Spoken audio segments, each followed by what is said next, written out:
Afternoon, guys. I think I'm the last, right? In other words, the barrier between alcohol and where you're sitting right now. So I appreciate that intense competition. So I'm going to try to keep your attention today by flying through some sort of family legacy in the context of what I'm doing today. I'm going to cover about 4 slides a minute, so try not to blink. I'm going to cover some fundamentals about values-aligned investing. I'm going to explain some of the levers that I found worthy of pulling at the intersection of families, technology, and investing, and try to explain why I hope that I'm successfully building on family legacy with sort of a modern twist. Okay, so there are 4 underlying premises to everything that I'm going to talk about. One is that what people do with resources, including money, has moral consequences. The second is that all investments, and thus all companies ever, have both positive and negative impacts. And investing becomes a lot more interesting and meaningful when you actually try to track what those impacts are and how they relate back to your values. The third is that profit and purpose are not mutually exclusive, that business and commerce are expressions of one's values. The fourth is that everyone has one of these, which is a tool belt for affecting social change. Sample tools here include your passion, your network, your expertise, your influence, and your capital. And I'm going to focus mostly on that last one today. So again, I'm going to rapidly share a lot of family history. I promise you not to boast, but rather just to provide some context on, again, the family history in both capitalism and philanthropy and where my interests lie today. So let's start with the who. This is John D. Rockefeller and his son, Junior. And that was my great-great-grandfather and then my great-grandfather. Both of them were very strict Southern Baptists in the United States. And that means that they never drank, they never smoked, they never danced. So this is what they did for fun, which is to dress up like Charles Montgomery Burns from The Simpsons. Their great-great-grandson definitely breaks all of those rules. So on to the third generation. So from the left, this is my grandfather, John D. Rockefeller III. This is Nelson, Lawrence, Winthrop, and David. Dr. Mueller was discussing earlier about the Christie's sale. This is David. Is Dr. Mueller still here? He's not. Okay. Well, I wanted to tell him in person that I wish his cousin, Robert Mueller, in the United States, had been a little bit more aggressive in pursuing the president. That would have made my day, but alas. So, more family. So this is my father in the middle. He's John D. Rockefeller IV, with his father to the left and grandfather Junior to the right. My oldest brother is John D. V, and his son is John D. VI. I say enough already. All right, so you've met the players now. I'm going to explore some of their work in capitalism. So the best known, of course, is Standard Oil. This is from the year of incorporation, and it's a stock certificate for 10,000 shares issued to John's brother William and signed by Henry Flagler and JDR in 1870. That was a keeper. So here are the early oil fields in the early 1870s, and then the growing operation. The company turned out to be a pretty big deal. It helped form the modern multinational corporation and the modern global economy. Within 20 years of its launching, it controlled 90% of oil production refining and distribution in the United States and had started to go global. And when it was broken up in 1911, meaning we've been out of the family business for a long time now, Senior had, or JDR had about 25% ownership in 32 different oil companies, including Exxon and Chevron and Mobil and Amoco. On to second generation. So again, with capitalism as a theme, JDR Jr. built Rockefeller Center in New York. Many forget, but this project employed about 30,000 New Yorkers during the heart of the Great Depression. Here's Junior with the big drill gun at the topping out ceremony. It's extremely safe to assume that this was the only manual labor he did during the course of the project. So on to G3 now, Generation 3. David and Nelson conceived of and built the World Trade Center in 1973. This was part of the downtown Manhattan revitalization project. Again, David, he was chairman and CEO of Chase Bank. He passed away about 2 years ago at 102, and I'm sure was the best person that I know. I was fortunate also to form a nice relationship with his brother, Lawrence, who died in 2005. He was among the first venture capitalists in the United States, and was a prominent conservationist. In 1978, he took about 10% of a computer company called Apple Computers, which turned out to do pretty well. And then now onto the philanthropic side of the family. Going back in time to JDR, in 1884, he endowed Spelman College, a college for black women in the South in the United States. Again, 1884, so way ahead of his time. He founded the University of Chicago in 1889. In 1901, started Rockefeller University, which has probably been the most impactful organization other than Standard Oil that the family has been involved with, despite probably being the least well-known. 25 of its scientists have Nobel laureates, for example. JDR also started Rockefeller Foundation in 1913, probably the best known of the family philanthropies. And about 10 years ago, a project that was born out of Rockefeller Foundation coined the term impact investing. So on to Generation 2. Junior helped start International House in 1924. The theme is cultural exchange, which is a common theme among family philanthropies. He gave Grand Teton National Park in 1929 to the US government for conservation. The family has donated a few other parks as well. His wife, Abby, in 1929, co-founded the Museum of Modern Art in New York. Junior also restored Colonial Williamsburg and Versailles and several parts of Europe along with his sons after World War II. He donated the land for the United Nations in the late 1940s. And then on to the third generation. I'm going to come back to this one more later, but this is Rockefeller Brothers Fund. The quick short of it here is that we have been aligning the $1.2 billion endowment with our mission, and we're about 99% aligned at this point. I'm going to go into more detail about that later.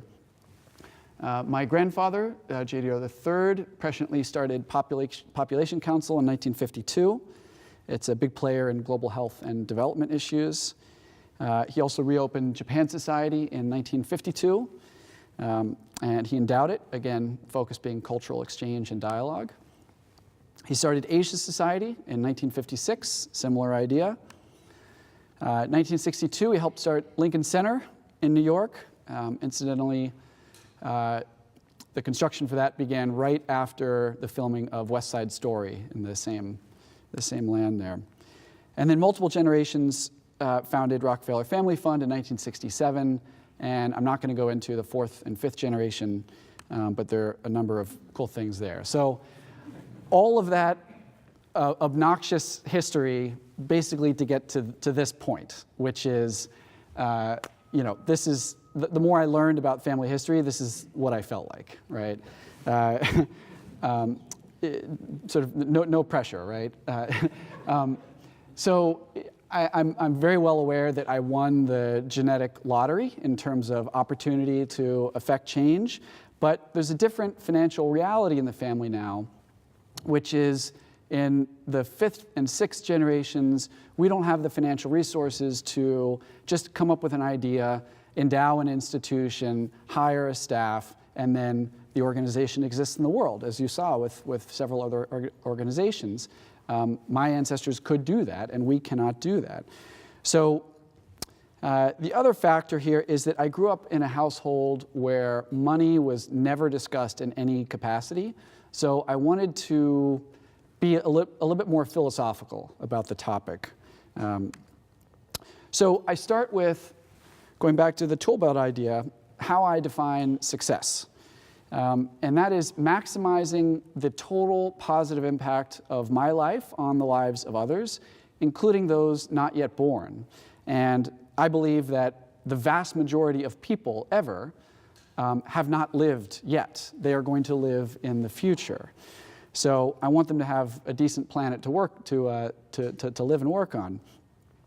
This is a topic for next time, perhaps, but I've also become more involved in the effective altruism community.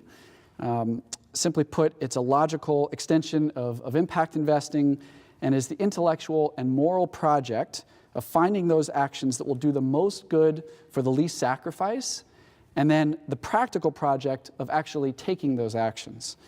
If you're curious to learn more, check out effectivealtruism.org. So I come back to the tool belt because I have to ask myself, what are the tools on my belt, right? What can I do to affect change? So here is part of my answer. Rockefeller Brothers Fund, Marius mentioned I was on the board for 9 years. I'm on the investment committee still, and it's a private family foundation. We're going to tell you more about some of the work that we've done through a video and through some slides. The impact, I'm also going to come back to this, but it's an organization of impact investors. Think of like a YPO type network for impact investors that I co-founded and chair. And then Adipar is where I work. It's a financial technology and services company, and we provide data management and portfolio analytics and consolidated reporting to wealth managers and family offices and large private banks, collectively tracking about 1.4 trillion in assets on the platform. The way they all fit together is that the mission-aligned portion of Rockefeller Brothers Fund's endowment is tracked on the Impacts data platform, which is powered by Adipar. So this is all what it comes down to, right? I prefer the term on the top. The term on the bottom has kind of won. Think of Kleenex or Xerox. It's sort of the terminology that's won. I think the term on the top is a little bit more accurate, but it's just nomenclature. And you don't want to get bogged down in the terminology. Think of impact investing more as a framework. So they intend to generate financial return, meaning you intend to get your money back and then some. It's not charity. And also measurable social or environmental benefits. You could think of it as an approach that rigorously incorporates social and environmental factors into investment decision making. And then you have to think about the intentionality of impact investors. They seek to create and account for both the positive and negative impacts of their work. Again, this supplements and doesn't replace charity. To give you one tangible example, imagine that your goal is to reduce drinking driving fatalities, right? Drinking and driving fatalities. So there are several ways to go about this. You can lobby local government, perhaps for stricter drinking driving regulations. You can donate to local charities. In the US, the best known is probably Mothers Against Drunk Driving, or MAD. But another option exists today, which is to invest in ride-sharing companies or companies that are making self-driving cars And I would argue that, again, if your goal is to reduce drinking driving fatalities, it's the for-profit investing that is actually going to have the biggest effect on reduction of drinking driving fatalities. So here's a simple framework, and don't worry if you can't read everything, but this is a framework that the Impact came up with, and it helps compare apples to apples and oranges to oranges for both companies and funds that are tracking impact investments. So every impact investment is going to have at least one attribute from each column. An asset class, an impact sector, a geography, an impact strategy, and a return profile. So for example, maybe the asset class is real assets or fixed income. Maybe the sector is education and access to finance. Maybe the geography is Western Europe, and the impact strategy could be people-based, such as investing in women or minority-owned businesses, or place-based. Maybe it's ESG-based, like much of what Rockefeller Brothers Fund does. And the return profile is usually market rate or concessionary. So 39 slides in, why care about any of this stuff? This is the most compelling answer to me. Scale, urgency, and performance. So think of the scale and urgency of seemingly intractable problems, such as climate change or poverty or access to basics like healthcare, water, opportunity, food, education, et cetera. We need more of the tools on our societal tool belt in order to address these. There are limitations for government in terms of efficiency, for the NGO sector in terms of scale. So we have to look to the private markets to address some of these large, intractable problems. In terms of performance, it's key to note that performance and risk are, of course, intricately linked.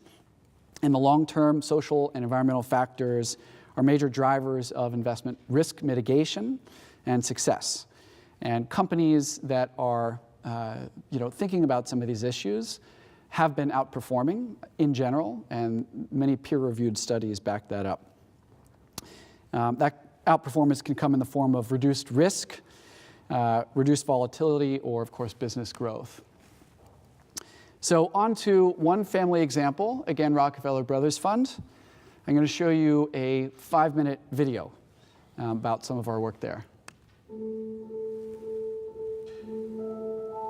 Rockefeller Brothers Fund advances social change that contributes to a more just, sustainable, and peaceful world. We, as a family, have roots in both capitalism and humanity, so it's not a stretch to continue those family values in a new form.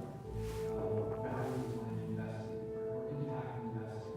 The Rockefeller Brothers Fund is a philanthropy that has as its major focus the issue of climate change. We made a decision to divest from all fossil fuels. It was a decision based on, frankly, the moral discomfort of being a grant-making institution that is providing grants to combat global warming on the one hand, and remaining invested in the very companies that were producing the fossil fuels causing global warming.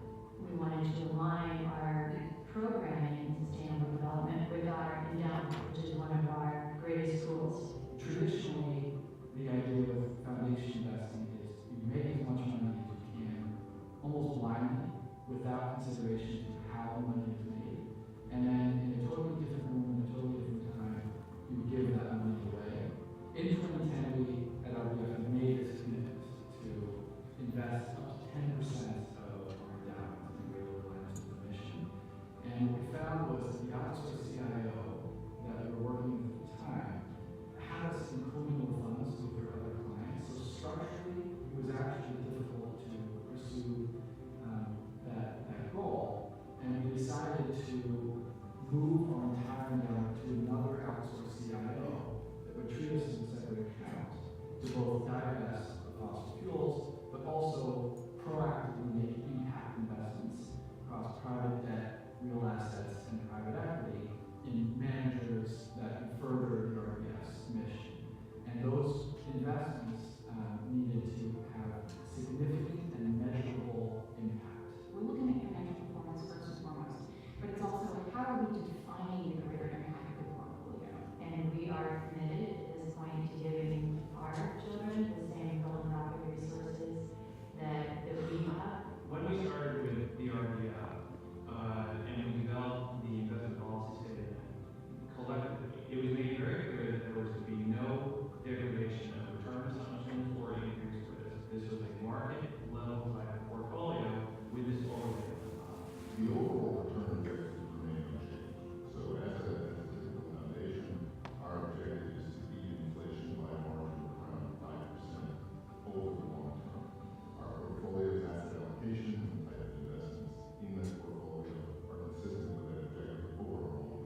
That was JDR at the end.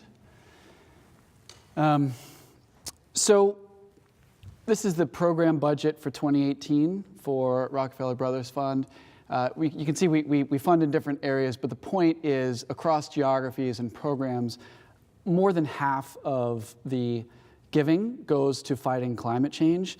So again, we just felt discomfort with investing in fossil fuel companies with the right hand and fighting the outcomes with the left hand. We felt it was somewhat akin to a cancer-fighting foundation investing in tobacco stocks. So, quick update. We divested at about, or started to divest at about $106 a barrel for oil. It's now a little bit, maybe 55% of that today. So it ended up being a nice financial decision for us, but clearly we did it more for the moral reasons. And we embraced the irony, so to speak, of where the money came from. And 5 years later now, we are up about 270 basis points over our benchmark, 70% ACWI, 30% Barclays Global Ag. So here's the asset allocation for RBF as of December 2018. They mentioned in the video there's no real change in risk profile, and then no real change in asset allocation, but rather there is a sort of an ESG and an impact overlay. And I should clarify as well that impact for RBF means only private equity and real assets. We refer to the broader mission-aligned investing for the whole portfolio. These are some of the ESG fund managers that we've invested in. All of this information is available at Rockefeller Brothers Fund, its website, so rbf.org. We're very transparent about the managers that we're in, so you can look this up afterwards there. But collectively, this is about $280 million of committed capital on the ESG front. And then on the impact managers, impact-oriented managers listed here, about $166 million in committed to those funds. So I'm going to quickly walk you through a favorite example or two of impact investments that I personally have made. These are both venture capital investments, but remember as well that impact investing spans all asset classes. So the first is Zero Mass Water. It's a for-profit company that sells these, which are hydro panels, called Source, a solar-powered and infrastructure-free drinking water solution that sits on your roof or on your lawn. And it's about the size of a miniature refrigerator, and each unit sells for about $2,000 US. Sunlight and air are the only inputs into the system, and perfect drinking water is the output. It's non-extractive, meaning it owns, its users own pure drinking water, obviating the need for bottled water. The oversimplification of how it works is that the hydro panel uses solar power to power a fan that collects air, moves air through the box, and then this can work in the driest conditions or in really polluted city air. And what results is that you get, again, purified and mineralized, perfect drinking water that's, again, powered by a pump from the solar panel, dispensed into wherever you drink the water. Each hydro panel connects to a cloud-based network and is monitored for performance and quality using data and algorithms to improve constantly. Bottled water is a big market and growing market of about $250 billion annually around the world. That's 1/2 trillion liters per year. 95% of the market is actually a rational choice for people due to lack of clean, potable drinking water. It's expensive and very energy intensive to transport, accounting for about 2% of all man-made CO2 emissions. And beyond planetary concerns, think of the human tolls. Think of the wasted potential, mostly for women and children who have to go fetch this water and aren't in schools. It's not an optional chore for them. Some of the applications of this include hospitality and schools and disaster relief, single-family homes, offices, agriculture, government, and municipalities. But the fastest growing area of growth for the company is in mega arrays of these solar panels and water as a service. So companies, for example, Intel, who need perfect pure drinking water for microchips, can just use all that they need through water as a service. So per the framework, this is how Zero Mass Water fits in. It's a venture investment, works across 4 impact sectors. The geography, as I mentioned, is global. It uses product and place-based impact strategies and has a market rate expectation of return. Next is Modern Meadow, which is a biofabrication company, again, for profit. It makes real leather in a lab without harming cows. It uses tiny biopsies from the skin of cows and then grows those cells in plasma in a laboratory in New Jersey, and then replicates that, and then they grow real leather in that lab, and then they tan that leather. So if this company scales, which I expect that it will, it has massive and positive implications for the treatment of animals and for the environment, including water, land, transportation, and greenhouse gases. The leather-making process itself isn't subtractive, and it's more efficient in part because you don't have to also grow the cow itself, including all the water and food and land incorporated with that. It also yields superior materials for corporate partners and consumers and for the planet. It's also a big market, $150 billion annually in traditional and synthetic leather. And the leather that they actually make is more versatile than traditional leather. You can make this in any color or texture, and you can chemically integrate it with other fabrics, such as cotton. Here's an example, a shirt that they made featured in a design exhibition at the Museum of Modern Art. That's pretty cool, but the money here is actually going to be made in things like car seats and handbags and shoes. So again, per the framework, I mentioned Modern Meadow is a venture type investment.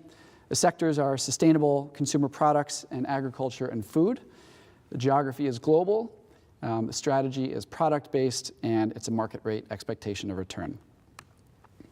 So the last example is this NGO that I co-founded and chair, The Impact. It's a membership network of family enterprises, meaning family offices, family businesses, and family foundations that are committed to making investments with measurable social and environmental impact. The Impact helps families convert this interest into action, providing its members with the knowledge and the data and the relationships they need to make impact investments more effectively. So we achieve this purpose through three initiatives: education, data-driven insights, and community. And we leverage the nimbleness of families and the influence that they have over larger pools of capital, such as private banks, to improve the pace and the probability of solving social and environmental challenges by increasing the flow of capital to businesses like the ones that I've described here. We have dozens of members around the world, and they tend to be pretty influential in the countries where they live. Again, think of that YPO model. And we have a theory of change, which is that tech-enabled transparency leads to more informed investment decisions, which lead to more efficient allocation of capital, that capital follows talent, and talent follows capital, and that leads to more entrepreneurs addressing important societal and environmental challenges, and that starting to align values and investments leads to behavioral changes on multiple fronts. So here's how the tech-enabled transparency helps. Members can log in through theimpact.org, again powered by Adipar, which helps members learn about what they already own, which is the prerequisite to step 2, which is then proactively aligning values and investments. Adipar pulls in the relevant transactions automatically via data feeds, so members can see things like performance and risk, and even metrics associated with private investments. Here, for example, looking at things like percentage of the total beneficiaries who are low income or rural or female, and charting that over time so that investors can actually see what their money is doing in the world. Members can also click on other members' anonymized portfolios to learn from one another on an individual basis, or from this collective view, which is all values-aligned investments made across the network of the impact. And from these network effects, cross-pollination of ideas and tech-enabled transparency, members de-risk investments and make more informed decisions. So to summarize, I'm trying to build on family legacies in both capitalism and philanthropy, and seeking symbiosis among some of the hats that I wear. And I'm trying to leverage technology to help people align their values and their investments. I've already mentioned that I believe that what people do with resources, including money, has moral consequences. But also key is whether and how people use those tools on their tool belts. The decision to use that or not to use it also has moral consequences. So here's what the families in the room can do. You can visit theimpact.org and make the pact. You can read the library of resources that we have on there. These are all free primers and case studies with loads of examples of impact investments, again, across asset classes and sectors and geographies and return profiles. You can also talk to your financial advisor and let them know that this is a priority for you. Families who align their values and their investments seek to minimize the harm and maximize the good that their investments actively create in the world. And lastly is to turn inwards and ask yourself how you're leveraging your own tool belt for affecting change. So these are my email addresses, justin@adipar.com or justin@theimpact.org. I'm definitely sticking around afterwards in case you want to chat. I'm going to break the Baptist tradition and have a few Swiss beers here, but thank you very much, and I'm more than happy to take some questions. Thank you.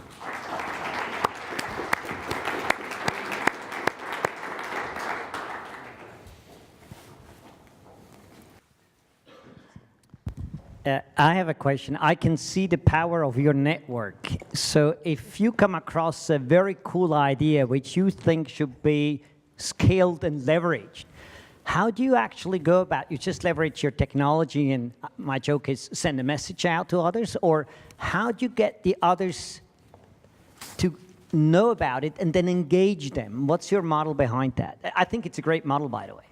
Thank you. So it's a little tricky because this is an NGO, right? We're not a registered investment advisor. So being on the board, I'm not on the staff, but being on the board and the staff have to be very careful about not recommending investments to our community because then we have to register with the Securities and Exchange Commission. However, members are encouraged to pitch each other, right? Everyone in the network is a qualified purchaser. So typically the way that it works is that members want other members in the network to invest in the companies that they're investing in because then they have a wider variety of capital from multiple geographies, the company can grow and have working capital. So everyone is incentivized to do that, and so they post their own impact investments on the platform that I showed you, and then that encourages members, or at least notifies members that there are these other opportunities. So they can learn about it that way, but sometimes members do post opportunities that they're thinking about. I've come across this manager in sustainable agriculture. I'm starting my diligence, but if anyone else has already invested or knows more information, then that would be helpful. So you do have a lot of chatter on kind of the chatter platform that we have, back and forth about deal flow and deal analysis. I should mention too, don't feel shy about asking questions about any of the family stuff too. I'm happy to try to be a relatively open book on that front as well. Maybe I've answered everything.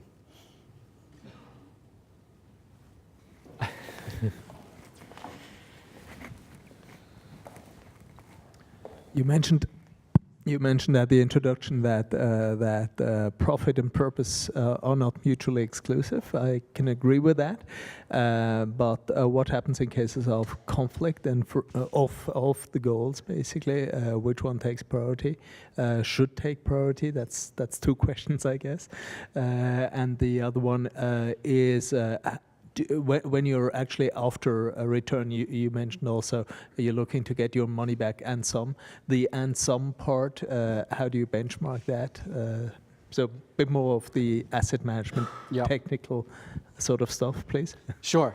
So I hope the answer is satisfactory, but it's going to be a little bit frustrating, which of course it depends, right? It depends on the family and it depends on the investment. And that's why I want to emphasize, to think of this idea as a framework rather than as a strict definition. Even the term impact means different things to different people. So, our approach with the impact is that every family is different. You guys know the phrase, if you know one family office, you know one family office, right? Their priorities are different, their values are different. And so, we want to give people the flexibility to sort of project their own values as they see them on these different investments. In terms of return profile and what they expect, again, many of our members are only market rate seeking investors. Some of our members have a portfolio approach and they look at the spectrum. So at the far end, they've got investments that they don't consider to be impact related, and it's just financial return. Some of them are blended, and some they have concessionary investments, and then at the far left end of the spectrum is just charity and philanthropy. And people have varying degrees of comfort along that spectrum. So again, I apologize if it's a frustrating answer, but it's just depends per the investment and per the family and their priorities. What we find is that the data platform allows them to learn more about that so that they can at least make more informed decisions. What would then be the specific case for the Rockefeller Foundation, Family Fund in a concrete case? Yeah. So in that case, because we fund democratic practice, we fund peace building, I can't think of too many investable opportunities in peace building. Let me know if you come across any, but certainly on the sustainable development side and fighting climate change, there is a growing array of both managers and direct investable opportunities. I should mention too, RBF only invests in managers, not in direct deals, but a growing array of product available to invest in. And so that's really where we've decided to focus as an institution, our mission-aligned investing there. So when we say mission-aligned, that means 99% of the portfolio has no exposure at all to fossil fuels. When we talk about impact investing, really, again, we're only talking about private equity and real assets, and the list of managers that's on the website, focused particularly in those asset classes, and specifically around things like workforce, housing, climate change reduction, et cetera. Sorry about being insistent, but when you have very specific impact goals, I assume, with these projects as well. Do you also have financial goals in terms of the return then, and how are they formulated? Okay, so the impact goals, it depends on the manager. So if we consider that manager's work to be aligned with our sustainable development work, and then generally with the mission, the broader mission of the foundation, we leave the tracking of the impact metrics up to them. We have a general framework that we use that we ask for in terms of reporting, but we also don't, as an LP, want to add a lot of work and make it onerous for the manager to report this stuff. So generally, if you're seeing managers now reporting more in terms of alignment with sustainable development goals, so we're happy to use that as a framework. In terms of financial expectations, it's 100% market rate expectation of return for a Rockefeller Brothers fund. So we don't make program-related investments that are, in the United States anyway, by law, they have to be concessionary expectations of returns. It's only market rate expectations of return.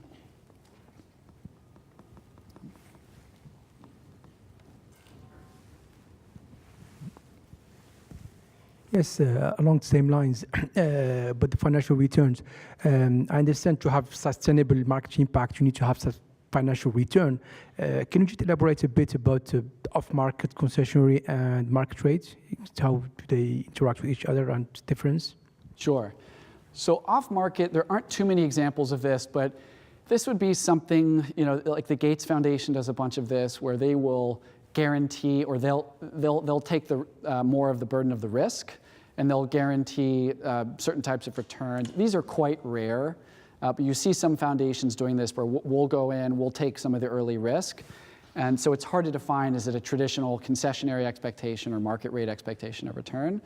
The other two are probably more self-explanatory. Market rate just means, keeping up with the market, so well, you know what that means. I don't need to elaborate.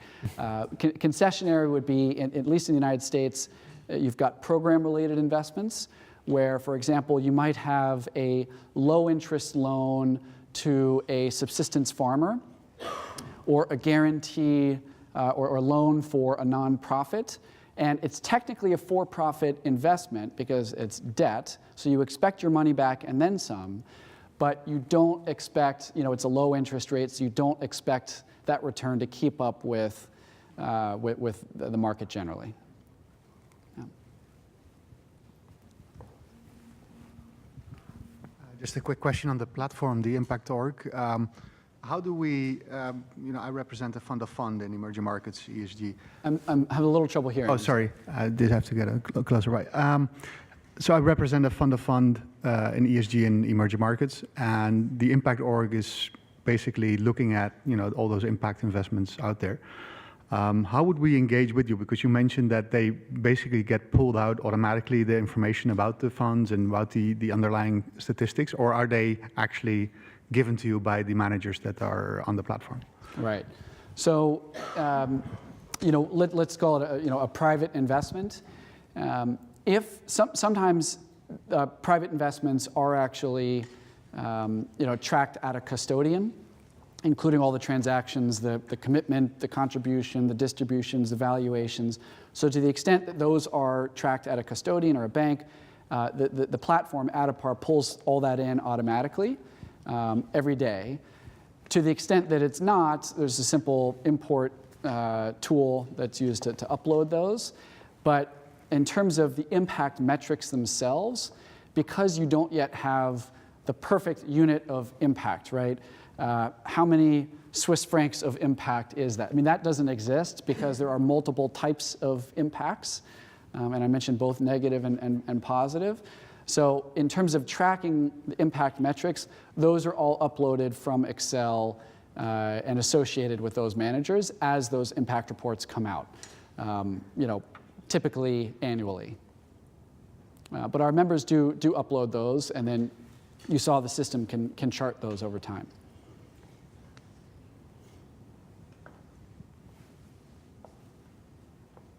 Okay, alcohol it is. Almost. Thank you very much, Justin.